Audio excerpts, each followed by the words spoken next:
আমরা আজ এসে গেছি চিলাপাতার জঙ্গলে। এইখানে আমাদের এইটা হচ্ছে রিসর্ট। এই উপরে একটা ঘর এবং নিচে একটা ঘর। এখানে আমরা আজকে আর কালকে দুদিন থাকবো। এই হচ্ছে চারদিকে অ্যাম্বিয়েন্স।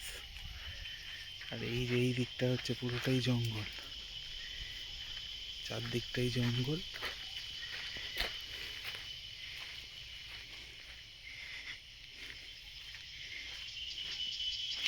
এইদিকে পুরোটাই জঙ্গল। এখানে বলছে অনেক রাতের দিকে অনেক গন্ডার, হাতি, বাইসন দেখবার চান্স আছে। আর এই যে দেখতে পাচ্ছেন এই ওপরে এই যে জানলা, এই জানলা দিয়ে আমরা দেখতে পাবো আশা করছি।